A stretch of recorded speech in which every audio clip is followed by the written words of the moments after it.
And so tonight, what we're going to do, we are continuing in chapter 14. We're actually finishing up chapter 14.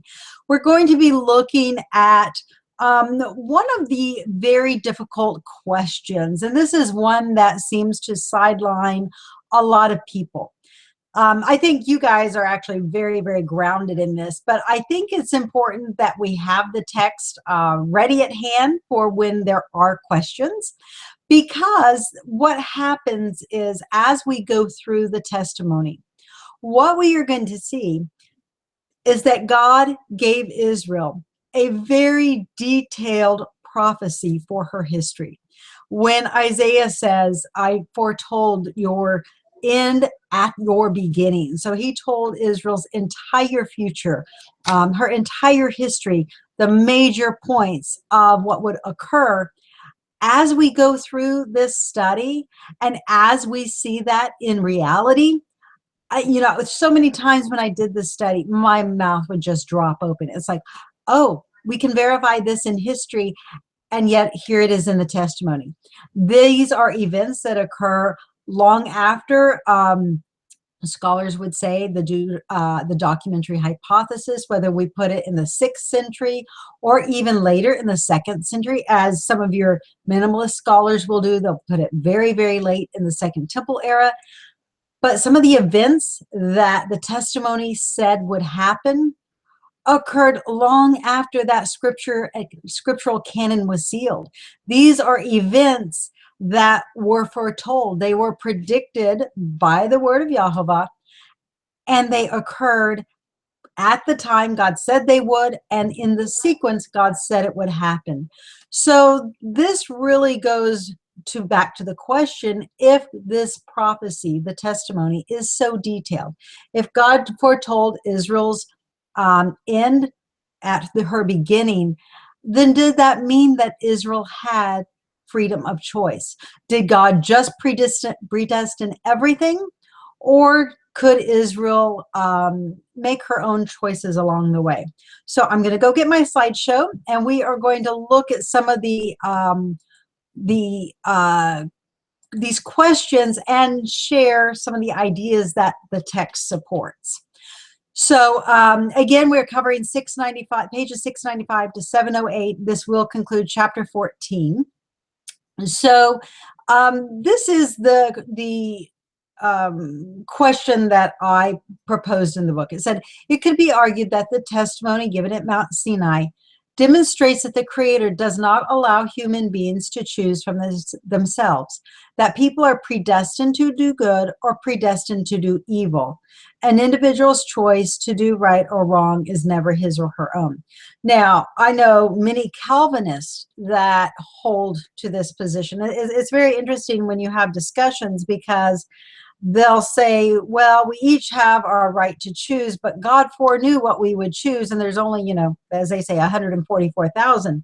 But you get into the actual ins and outs of the arguments, and it really becomes this circular reasoning where they eventually believe, when you get down to it, that yes, God does predestine some people to do good, and some people are predestined to do evil.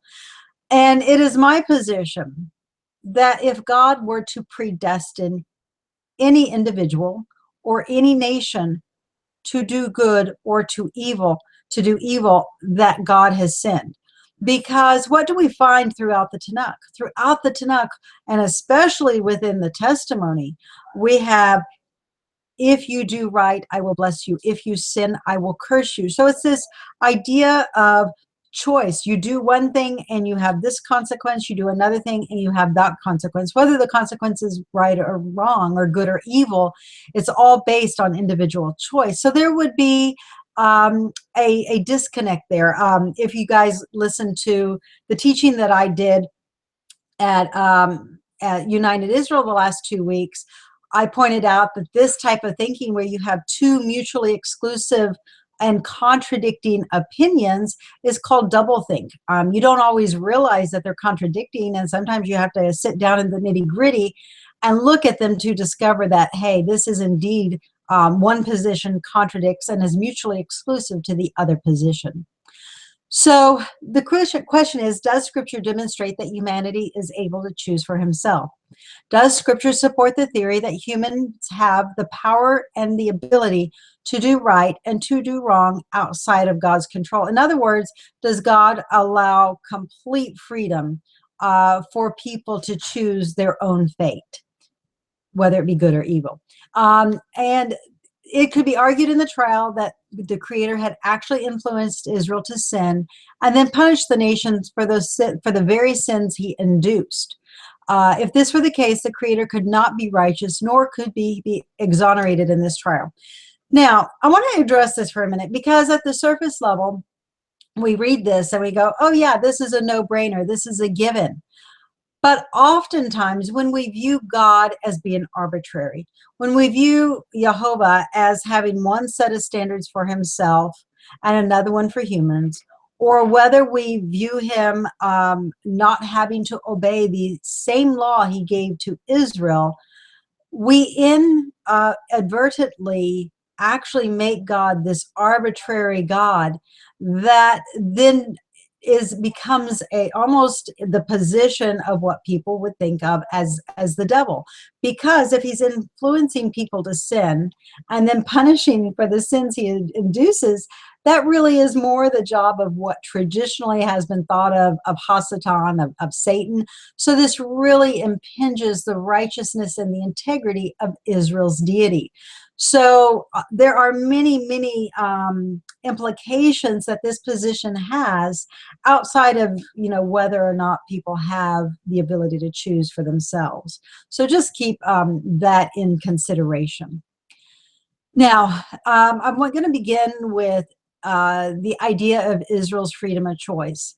Now, ancient Israel, the people in ancient Israel, actually believed in predestination. And both Jeremiah and Ezekiel elaborate on this. And this really comes down to us in a proverb that they had within the land of Israel. And this is what Ezekiel says of this proverb: the fathers have eaten sour grapes, and the children's teeth are set on edge.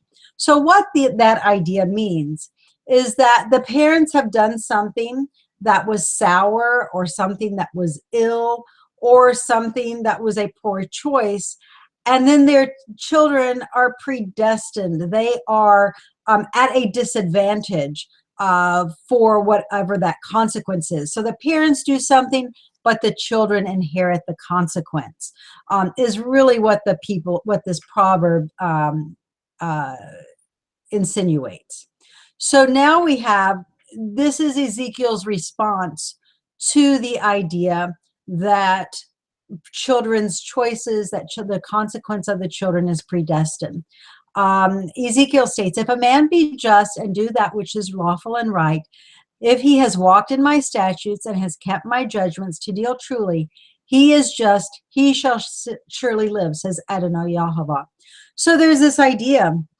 And Ezekiel really goes through, I don't know about you guys, but Ezekiel 18 and 33 are two of my favorite chapters in the Bible, because they really go through and reiterate this idea of personal accountability, that even though the parents have done one thing, it does not mean that the children are going to inherit that.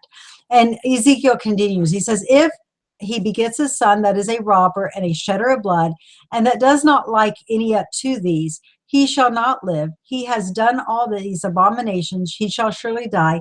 His blood shall be upon him. So there's this idea that each person dies for his own sins. And if you do those things that break the specific curses of the law, then you have brought those consequences. You have brought your own blood upon your head. Your father hasn't done it. Your siblings haven't done it, and your children haven't done it. It really comes down to what your choices, your actions, and even the words that you have spoken. Ezekiel continues. Now, if he beget a son, now remember, we're talking about the man who begot a son that was basically a sinner. He was lawless. He was a criminal.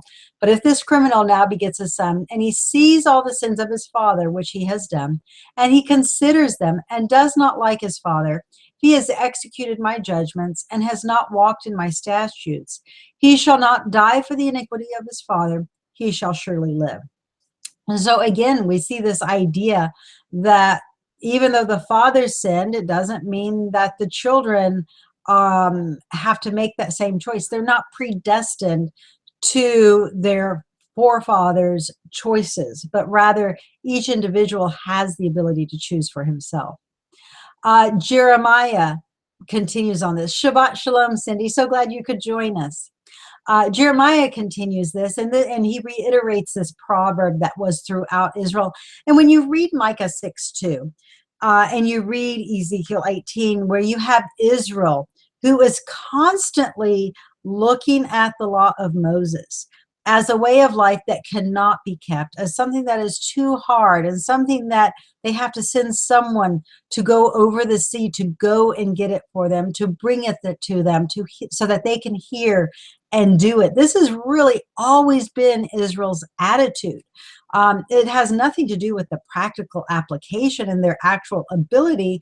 Rather, it is their attitude where they always are stating that they can't. So I don't know if any of you guys have children, but so often my children, when I give them a task to perform or schoolwork problems to work on, before we ever even get started, they will say, I can't, it's too hard. They will whine and complain. And I just really imagine that this is really how ancient Israel was in their infancy. And this was their reaction to Yehovah's law. Without looking at the merits and the benefits of it, their natural reaction was to resist it and to reject it. So this is what Jeremiah states. It says, in those days, and he's talking about the future restoration, they shall say no more, the fathers have eaten a sour grape, and the children's teeth are set on edge. But everyone shall die for his own iniquity. Every man that eats a sour grape, his teeth shall be set on edge. So again, notice how Jeremiah changes this proverb around. Rather than the fathers eat sour grapes, their children's teeth are set on edge, now it is a man eats a sour grape and his own teeth are set on edge. So he reaps what he sows. It says, now therefore fear Yehovah and serve him in sincerity and in truth, and put away the gods which your forefathers, and I'm sorry, I'm skipping to Joshua here. Put away, actually, but I'm sorry, thought I was continuing in Joshua. Let me back up for a moment. With Joshua, let me just go back here real quick because I did get ahead of myself. With Jeremiah, there is a very important point with this, with the fact that each person's teeth are set on edge. All of the prophecies that we have regarding Israel's restoration, whether it is the restoration to the land, whether it's Deuteronomy 30 verses 1 through 7, whether it is Jeremiah 33 or Jeremiah 32, or even Jeremiah 31, all of the prophets talk about when Israel has this future redemption, this latter-day restoration, that they will no longer sin, that they will finally choose to do what is right, that they will finally choose to walk in the way of Yehovah. Deuteronomy 30 says they will call to mind the law of Yehovah among all the lands where he has sent them, and that they will return and obey. You know, throughout this story of future redemption, you find obedience is always coupled with this idea of restoration and of return. So if the parents are no longer sinning, there's really nothing ill or sour for the children to inherit. When we look at economics, when we look at sociology, when we look at all the sciences today, so often children do bear the consequences of their parents' choices, whether it is growing up in a home of poverty. Oftentimes, alcoholism is something, a predisposition for alcoholism and can be inherited. Sometimes as well, if a mother has been promiscuous or a father, they can pass AIDS down to their children, and their children die very early in life. Some may never make it out of infancy. So what parents do does affect the children. Does that predestine the child's fate? Well, actually it does, but it is the consequence of that specific sin. The child had no choice in it.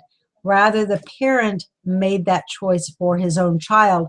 And sometimes that choice is simply done out of negligence, not necessarily because the parent is wanting to hurt the child, but rather the parent lacks self-discipline to make wise choices for himself.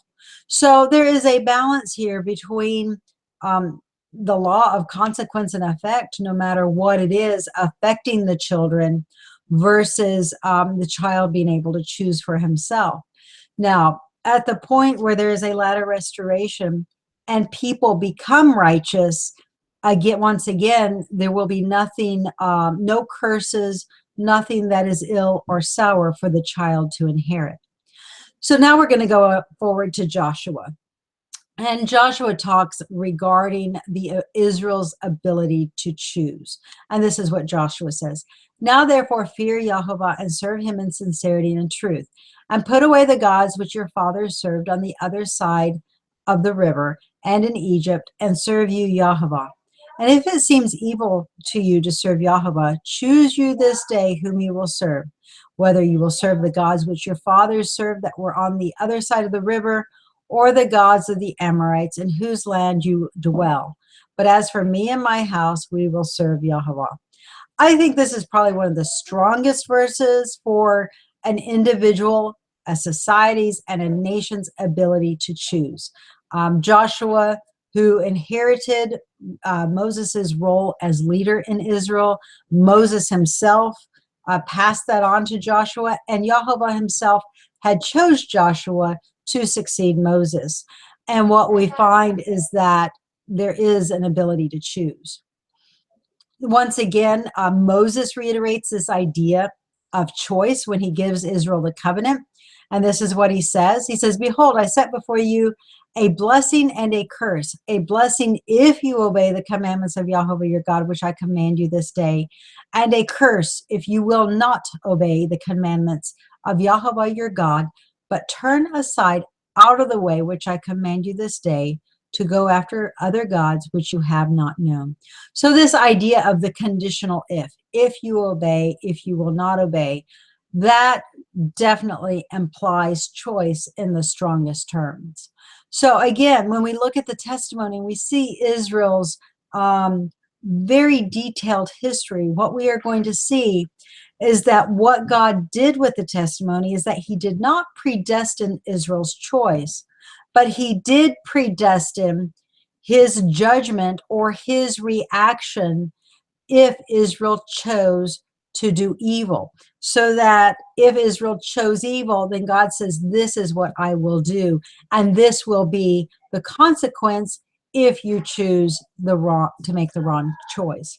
Now, Deuteronomy 30, verse 14, 17, and 18, once again reiterate this idea of choice. It says, the word is very near to you, in your mouth and in your heart, that you may do it.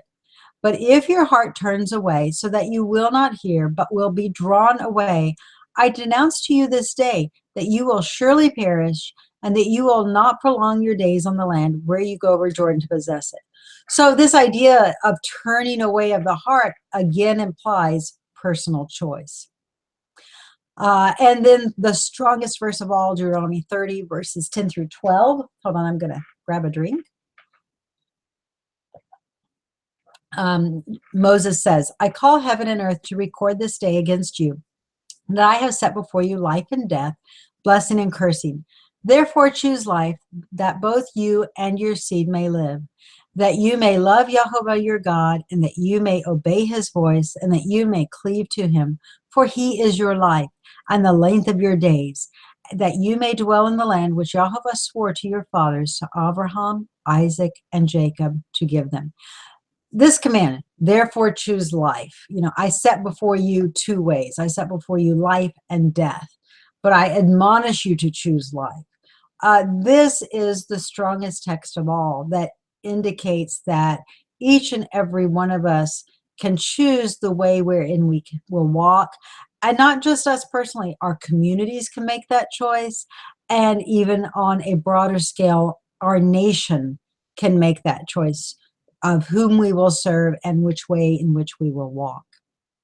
So now we are going to go into kind of the details of the preliminary details of the Deuteronomy covenant.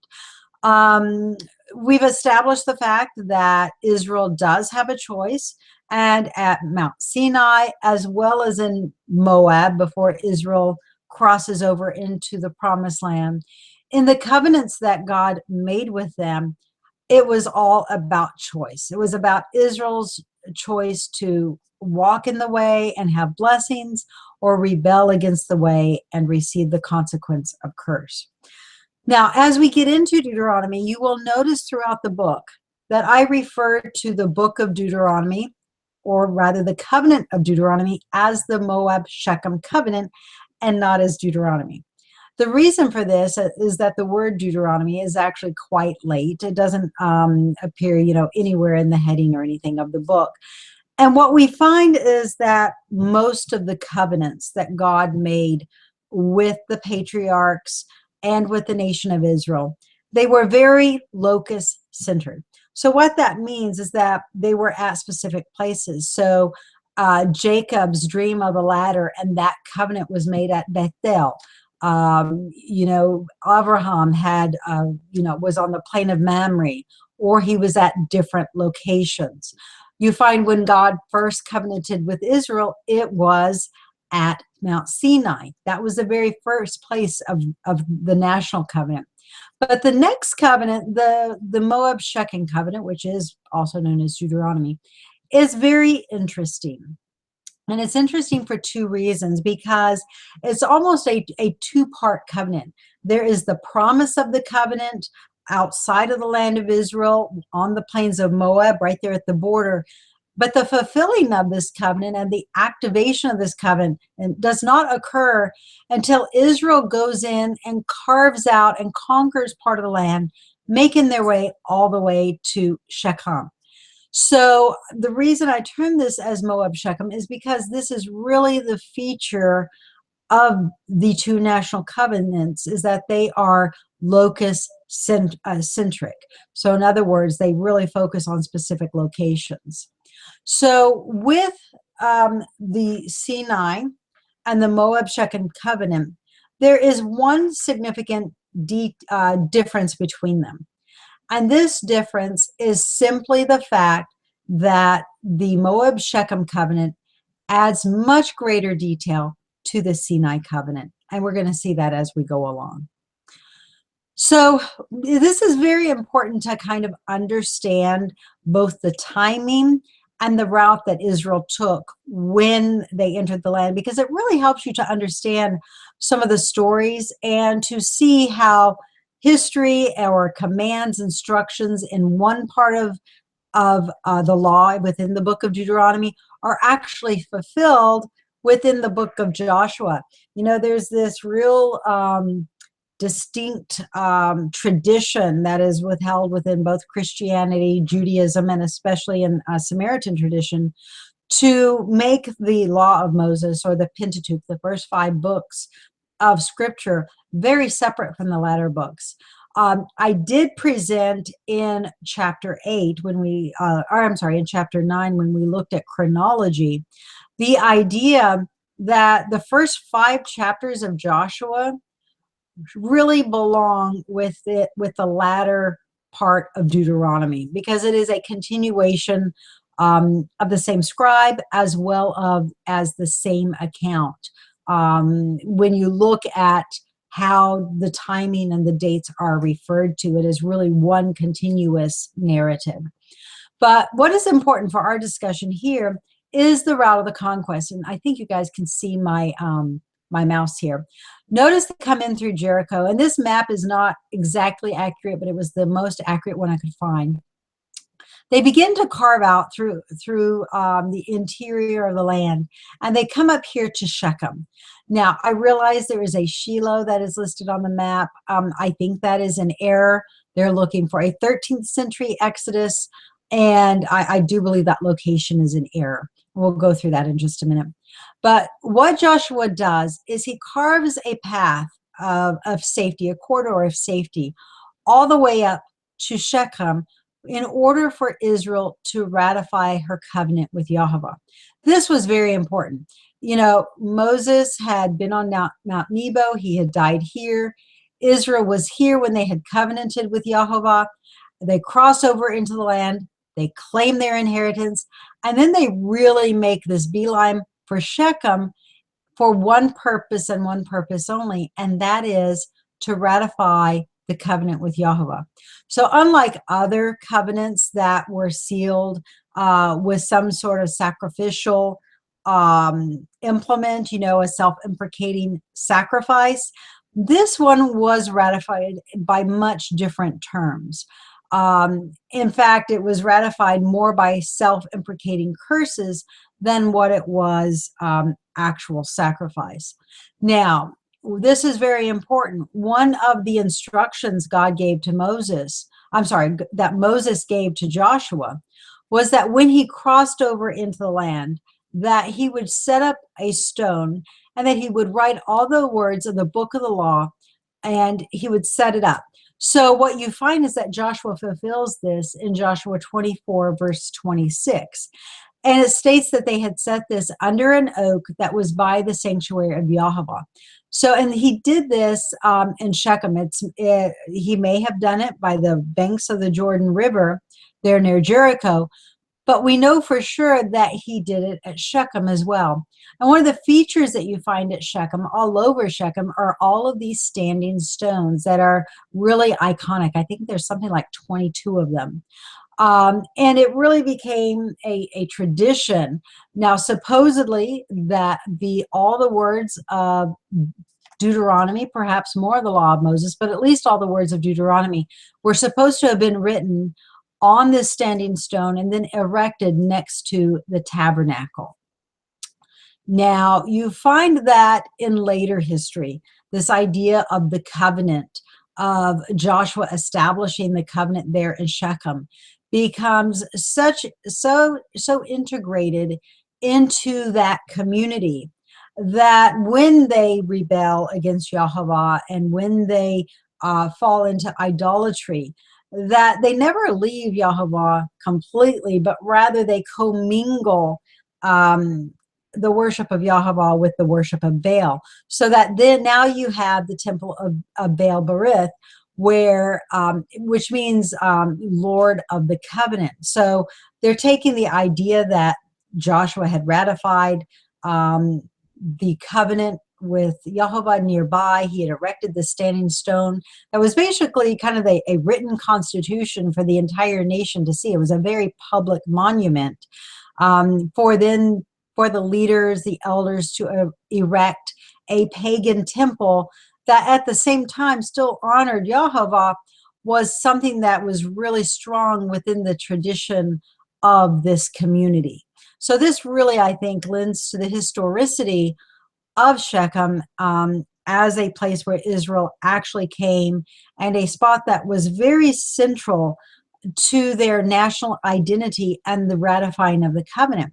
Now, the reason Shechem is so important is because real close to Shechem, we have two important mountains. And you're going to see one of them just right up here, back behind these remains right here. So let's go ahead and go on. And this was what Moses had told Israel in the plains of Moab. He says, "Behold, I set before you this day a blessing and a curse, a blessing if you obey the commands of Yehovah your God, which I command you this day, and a curse if you will not obey the commandments of Yehovah your God, but turn aside out of the way, which I command you this day, to go after other gods which you have not known. And these shall stand on Mount Gerizim to bless the people when you are come over Jordan. Simeon, Levi, Judah, Issachar, Joseph, and Benjamin. And these shall stand on the Mount Ebal to curse. Reuben, Gad, Asher, Zebulun, Dan, and Naphtali. And the Levites shall speak and say to the men of Israel with a loud voice." So what basically Moses is saying is he is giving Israel instructions of things to do after they cross over the Jordan into the land of Israel. They are to bless on Mount Gerizim, and they are to curse on Mount Ebal. So this is a real interesting scenario that you have, because when you go into the land of Canaan, and you go to Shechem, you find that Mount Ebal has this natural amphitheater. It's like, you know, what we see in Roman times, where you would stand in the crater and you would speak with a loud voice, and it would actually carry over the valley to the mountain opposite. And I believe I have read somewhere where they have actually tried this, and it does indeed amplify and project when you speak loudly. So what you have is Mount Ebal, but at the bottom of Mount Ebal, you have Shechem. So right here at the base of, you have Mount Ebal here and Mount Gerizim here, and this is where you have the small town of Shechem, which Israel would have inherited. They would have destroyed the inhabitants and claimed the land. But what's very interesting, that God chose this exact place. If you will remember, Shechem had been the place where Jacob's sons, Levi and Simeon, had gone in and totally slaughtered the entire male inhabitants of the land. So it's almost as though God is reminding them of this slaughter that is in their history, and that this covenant should be made in this spot is really holding them accountable with this ceremony of blessings and curses, that if you obey, this will happen, if not. And the fact that they're doing it over this slaughter site, more or less, really reiterates that that blood is still on their hands, and at some point in time there will be some sort of retribution if they do not obey and if they rebel. So that's just something to consider in all of this. And we're going to finish now with this section with Deuteronomy 11:26-29. And it shall come to pass, when Yahweh your God has brought you into the land where you go to possess it, that you should put the blessing on Mount Gerizim and the curse on Mount Ebal. So this was Moses' instruction. And remember, Moses is giving this instruction because he is not allowed to enter into Canaan. He sinned in striking the rock, and he sinned by getting angry. So he is going to die before he ever enters in. And he's giving instructions, though, to Joshua and the congregation of Israel in a very public manner for this ceremony to be carried out once they're in the land. And this really ratifies Israel's constitution. It makes it valid. And it is a ceremony that that is to be in the sight of Yehovah. So this is how this looks now. This looks very broad and kind of spread out. That's just simply because that's the way this particular map looks. These locations are actually very, very a little bit closer together. So you have Mount Ebal, you have Shechem, and you have Gerizim. Now, Shiloh was probably a district within Shechem. That was the specific location of the temple that would have been there and then later put at Shiloh. So then, okay, so now we're going to come to the end of the covenant. And we're going to look at the idea that the blessing and the curse have been put on, Mount Ebal and Mount Gerizim. But then when we come to the end of Deuteronomy, Deuteronomy begins in chapter 27 with outlining very egregious curses that were really detrimental to the nation of Israel. And then after you go through the very general curses, then you come to very specific curses in Deuteronomy 28. And these begin very chronologically in their application, one in succession of the other, until you get to Deuteronomy 30. And then Deuteronomy 30 specifically states in verse 1, and it shall come to pass when all these things are come upon you, the blessing and the curse, that which I set before you. Now, I want you to notice something with this verse. The fact that God would say that these things are come upon you, the blessing and the curse, means that the curses of the law, both the blessings within the testimony as well as the curse within the testimony, have been fulfilled. At this point in time, they are in Israel's past. There are no more curses for Israel's future. So you're going to call, so the blessing and curse will come upon you, which I've set before you, and you will call them to mind among the nations where Yehovah has driven you. So in other words, we're going to bring to mind the blessing and the curses and all the things that Yehovah has fulfilled. We are going to remember these things in the nations under which we have been driven. It says, and you shall turn to Yehovah your God and shall obey his voice according to all that I command you this day, you and your children, with all your heart and with all your soul. Now, throughout the book of Deuteronomy, you can continually see the phrase this day, this day, this day. The reason for that is that there was one particular day that Moses stood before the children of Israel and he spoke everything, all the words of Deuteronomy, and they were all written down. He both spoke and he wrote it. And the reason he did this is that Deuteronomy was more or less Moses' last will and testament, because as soon as he copied everything, as soon as he made sure that everything was in order and that Joshua had his marching orders, Joshua was fully vested and he knew what he was doing. Well, God took Moses and he went his way and he died. So this really is very important. So when Moses says that you will obey all according to I command you this day, he is really specifically talking about the book of Deuteronomy at this point.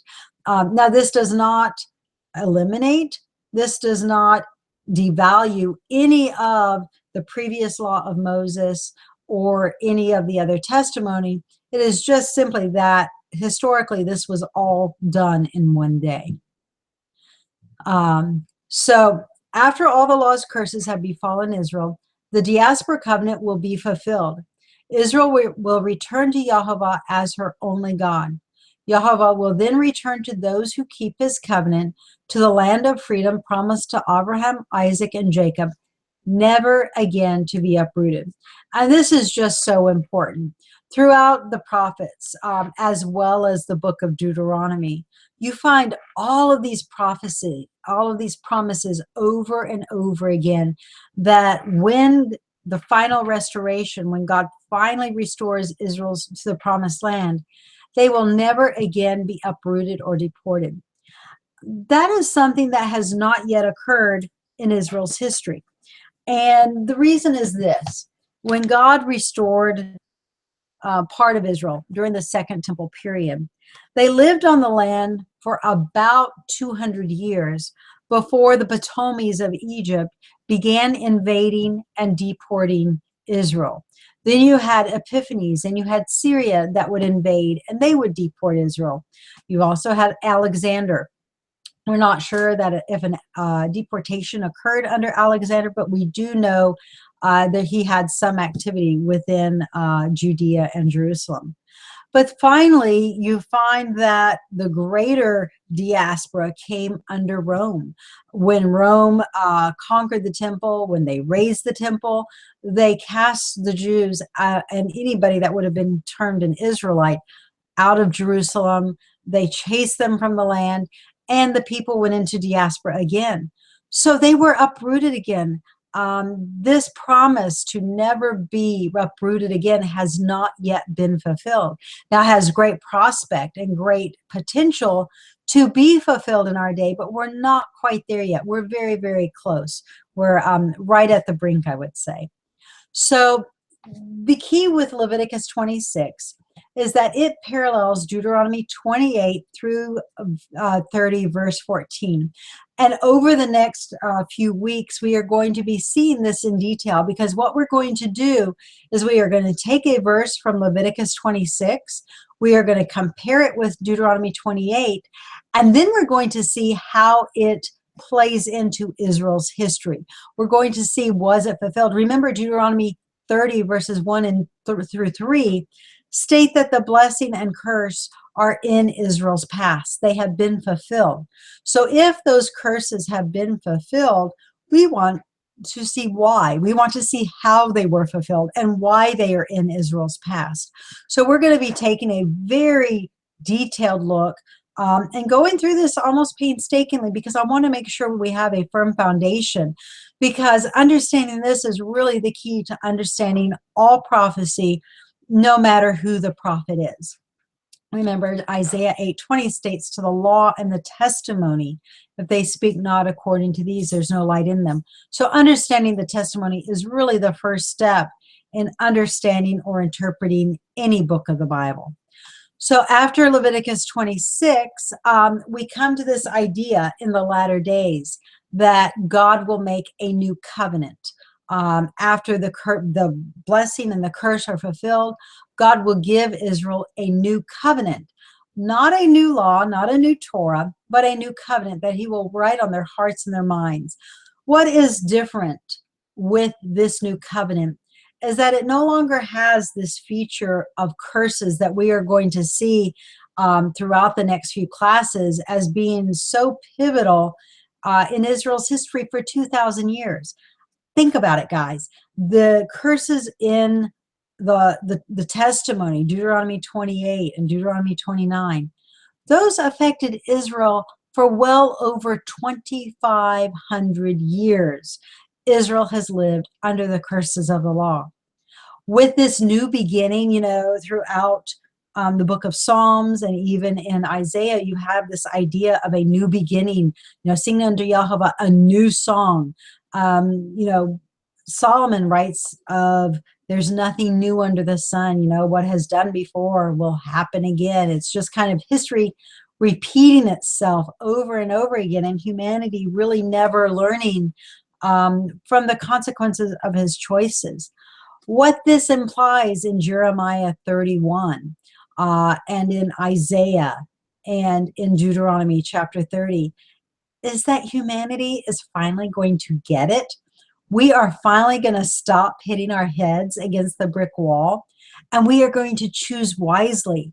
We are going to, rather than choose the cursing as our forefathers did, we are going to choose the blessing. So when God gives the covenant again, those blessings and curses will no longer be features of the covenant, but rather it will be written very closely and very parallel to modern constitutions for nations today.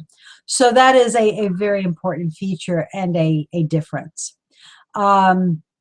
One feature that both Amos and Isaiah, as well as Hosea and numerous other prophets, single out as a single change to the new covenant will be the fact that there will be no more deportations. Now, this particular slide depicts a serious deportation of Lachish that occurred in the 7th century BCE. So there will be no more deportations. Israel will never again be chased off the land. And this is what Isaiah says regarding deportation or the hiding of the face in Deuteronomy 32. Isaiah states, in a little moment I hid my face from you for a moment, but with everlasting kindness I will have mercy on you, says Yehovah your Redeemer. For this is as the waters of Noah to me. For as I have sworn that the waters of Noah should no more go over the earth, so I have sworn that I will not be angry with you nor rebuke you. So you also find in chapter 54 the idea that God will never again take Israel off the land. Amos 9:15 really drives that home. Amos says, I will plant them on their land, and they shall no more be pulled up out of their land, which I have given them, says Yehovah your God. So this is one of the final promises that God has made. Remember, all these promises began way back in Genesis 15 with God promising to give Abraham the land of the Kenites, the Pezerites, the Amorites, the Jebusites, and it has not yet been fulfilled. For over 4,000 years almost, we have yet to see the fulfillment of this promise given to Abraham.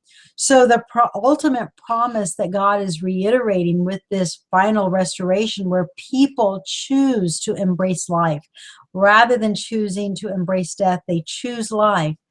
The blessing associated with that is that Israel will live, Israel will prosper, and Israel will never again be taken off the land, but rather they will have peace, liberty, and ultimate freedom.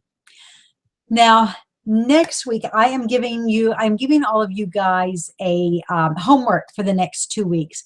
We will not have class next week. I have something going on with my son this week. It is his birthday, so we're doing something special next week. So we will meet in 2 weeks, and I will have probably, so let's see, 2 weeks from now will be the 31st.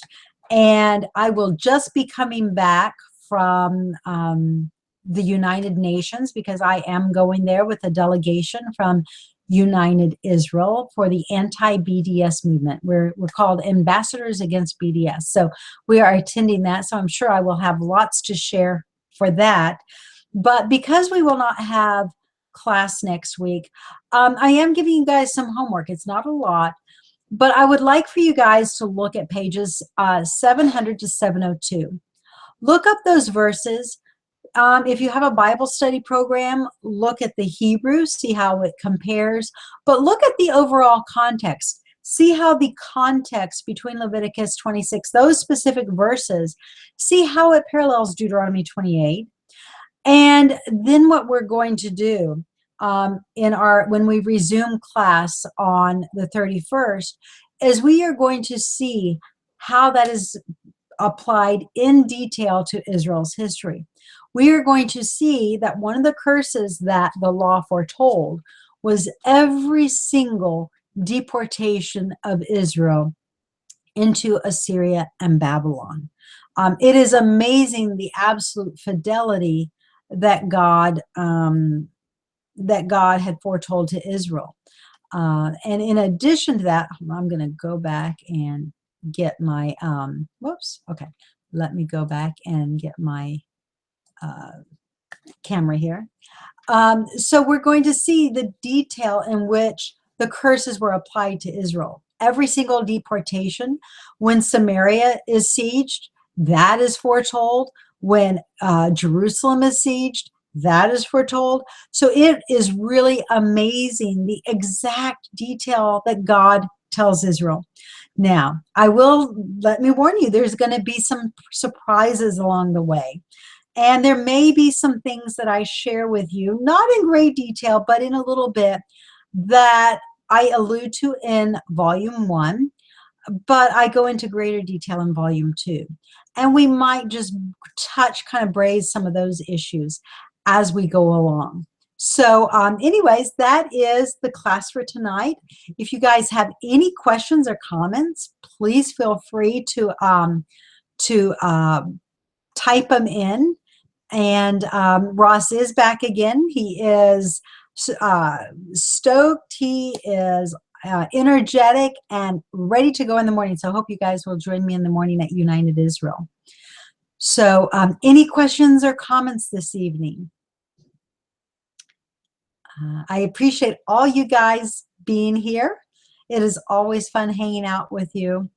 And I don't know about you guys, but I learn so much every time we get together, just in preparing. And oftentimes, I don't know about you guys, but I also go down rabbit holes as you find that one question leads to another when you are studying a particular topic. So, any questions? If not, I will close the class down and I will see you in the morning. So I'm just going to go ahead and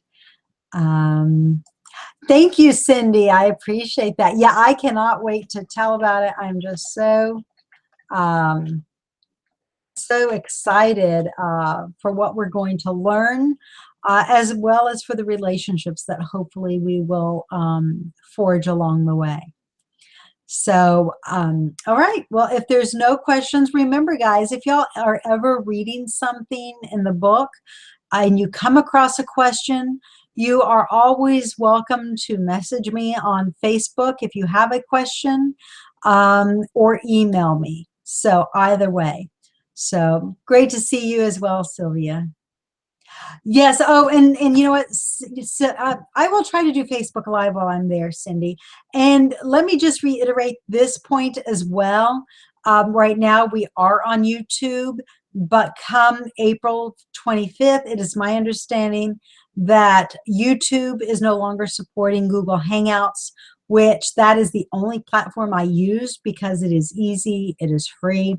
All the other ones really get a lot more cumbersome. So at some point in time, we will probably make the transition from Facebook, from YouTube to Facebook, and then later on, after I record on Facebook Live, I'll be uploading to YouTube. So it's going to be one more step ultimately, but it'll be just an adjustment that we'll make. So hopefully it's going to be a change for the better. I do have some work to do on the technical side to make sure that the transition is smooth. So, but just keep your ears open for that. I'll give you guys a great heads up. We have about a month for that transition. Well, great, James. I'm glad you know more now than an hour ago. So, and do take me up on that homework challenge. I think that each of you will really benefit, and you will grow from doing, you know, kind of fleshing it out for yourself. Don't just take my word for it. Please go seek and find for yourself. So, all right. Well, I have enjoyed this time with you guys, and I hope you have a fantastic, restful evening and that you can enjoy the spring days tomorrow. So, Shabbat Shalom.